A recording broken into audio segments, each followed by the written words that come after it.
Hello there, and welcome along. The next companion plant that I use heavily in the garden I'm going to be talking to you about today is one that you've already seen me talk about already this year. Next to me is a really large clump of Solomon's seal, and I use this in the garden for a very specific way. Not only do I absolutely love the way it looks, and I love the fact it comes up really nicely in the garden, taking up some of that negative space around the roses at the very beginning part of the season.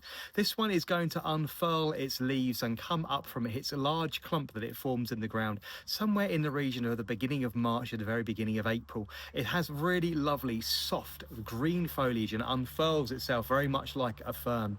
It then will be covered all the way along the bottoms of the leaves by little hanging bells of white flowers, normally in very, very early May. This particular plant comes up early and therefore is out the way nice and early as well.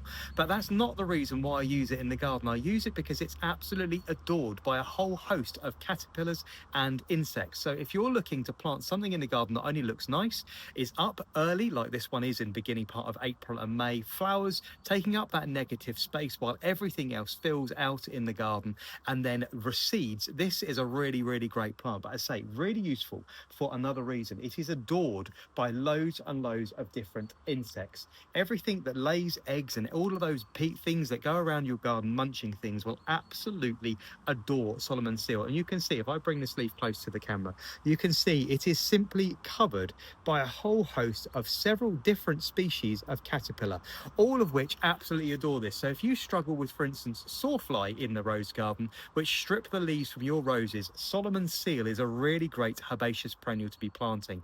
I say it comes up nice and early in the spring. It flowers, gives you lots of lovely interest, and then can either play host to a whole load of different caterpillars and bugs and beasties, which are all going to focus eating it rather than eating your roses. Well, or it is going to die down out of the way nice and early, allowing you to enjoy the show of roses in the later part of the summer. This is a clump forming perennial, which likes a little bit of shade, something in the region of about 4 to 5 hours of direct sunlight per day.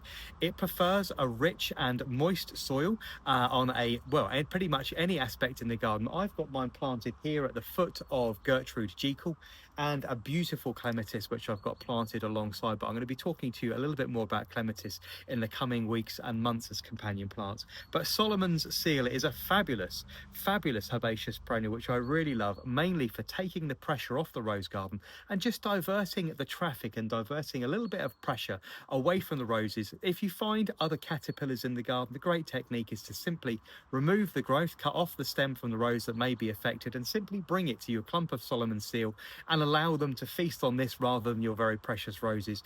This particular thing will also need lifting about every 4 or 5 years and dividing. Just simply cut it in half or into thirds with your spade, replant something into the garden, then move it elsewhere as well. But Solomon seal, great for companion plants in the garden for taking the pressure off if you don't want to reach for the spray bottle.